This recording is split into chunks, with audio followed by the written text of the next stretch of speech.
again, interesting way of playing Yusen Shin.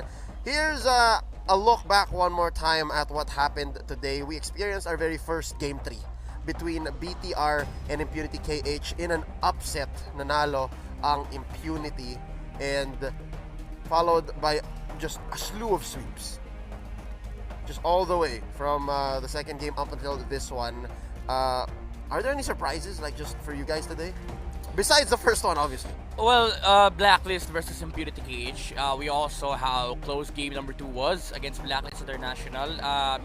Again, paulit-ulit natin sinasabi na may palak talaga si Impunity KH. And again, it doesn't reflect on the score kasi it looked like Blacklist just dominated on Impunity KH. But what we don't see is both game 1 and game 2 was hardly won by Blacklist International. Although ng game 1, medyo naramdaman natin may rhythm si Blacklist, hindi ganun ka-smooth. Kasi yun yung moment na, okay, na nagkaroon ng sagot si Impunity KH with a Carmilla. No? Nung early game, hindi nagbe-make sense. Come the late game, may problema pala si Blacklist. In game number 2, they needed to address a Diki on against Impunity KH. So again, hindi nagre-reflect talaga yung buong storyline nung score natin kasi it could have gone the distance then yung game number 3 there for Impunity KH. Yep, it's just a matter of the score that really matters, but towards the end. And speaking of that, here is our standings after the group stage in day 2. No, in Group A, of course, RSGMY making a straight beeline for the upper bracket in the playoffs, and of course, ibig sabihin nun, maglalaro pa bukas ang RSGSG at I Do Not Sleep.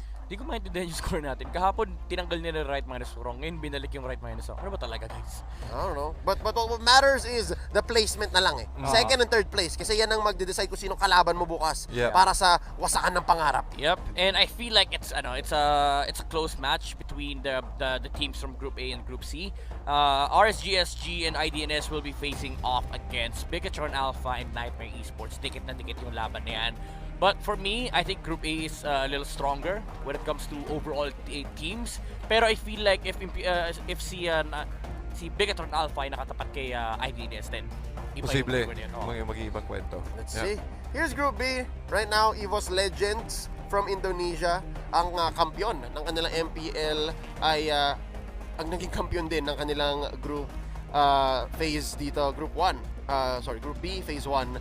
They're going straight to the upper bracket, tapos bukas maglalaro pa ang Todak at CyberXA ng Vietnam. Tapos sa CyberXA, the Vietnamese Foxes, kaya nila eh. Kumbaga parang yung sa drafting talaga kaya eh. Kumbaga it's all about execution. Tingin ko nandun pa rin talaga yung factor na nagdadalawang isip yung mga players kung i-engage mo natin to o hindi. So, mas better na talaga na kung sakaling nandun na rin naman kayo, just go for it. Go straight for it. Well, nakita natin, unfortunately, 0-2 yung current standing nila, -4 sila, pero lalaro pa rin sila bukas. Yeah. Ito yung feeling ko, well, may X's pangalan. And alam natin kung ano yung brand ng Execration. Ito yung mga malalakas man lason talaga. Yep.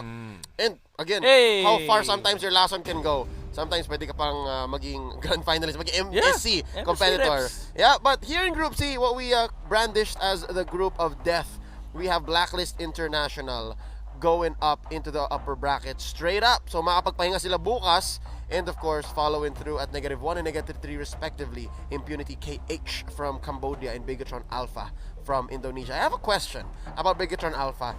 This is something we did not expect from them, and watching their games earlier today, something told me na parang, are they trying too much to try and be new?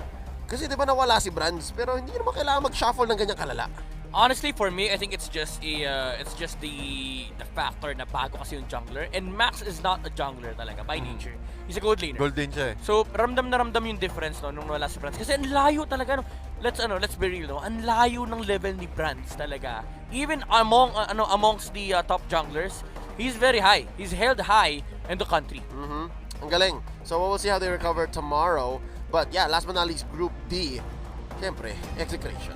Alam mo, gano'ng kalupit yung lason. Gano'ng kalupit yung lason ng Group D.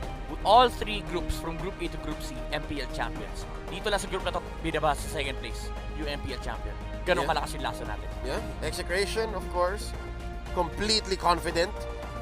Sana lang hindi maglaban ang Exe at Blacklist agad-agad para walang laglagan ng lower bracket. Based on the format, parang if ever they fight, it's on the upper bracket finals. Really? Yeah, it's either upper bracket finals or losers or grand finals na. Oo nga eh. Sana. Let's see. Kasi if it's A versus D and then C versus Unless D, malaglag sila pa rin. Yeah. We have to look back at the format. But yes, this gives EVOS SG and Nightmare Esports the match that we just saw another go at tournament life. So bukas ang laglagan nila. Right now, they have to reset. They have to get back to the drawing board and figure out what went wrong.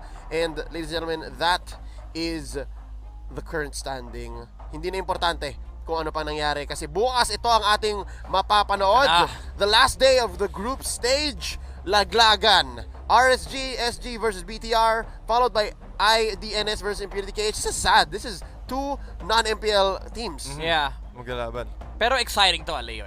Super exciting na tong matchup na to kasi these are teams that have never faced off in MSC. They need to review the past matches and flavors will change. Hindi ito yung typical na malalaro nila kasi kinabisyado din nila yung groups. But this time around, it's gonna shake things up. RSG-SG, lalo tong matchup to, yung RSG-SG versus Bigatron Alpha. Something is bound to change between these two teams. And again, isang malungkot na match dito is yung IDNS sa Impurity KH. Yes, it has to. And now, TDZ, tanong ko na lang sa'yo, especially for these last two matches. Todak versus Nightmare, CyberXA versus EVOS SG. MPL teams yung dalawang yan eh. Todak and EVOS SG.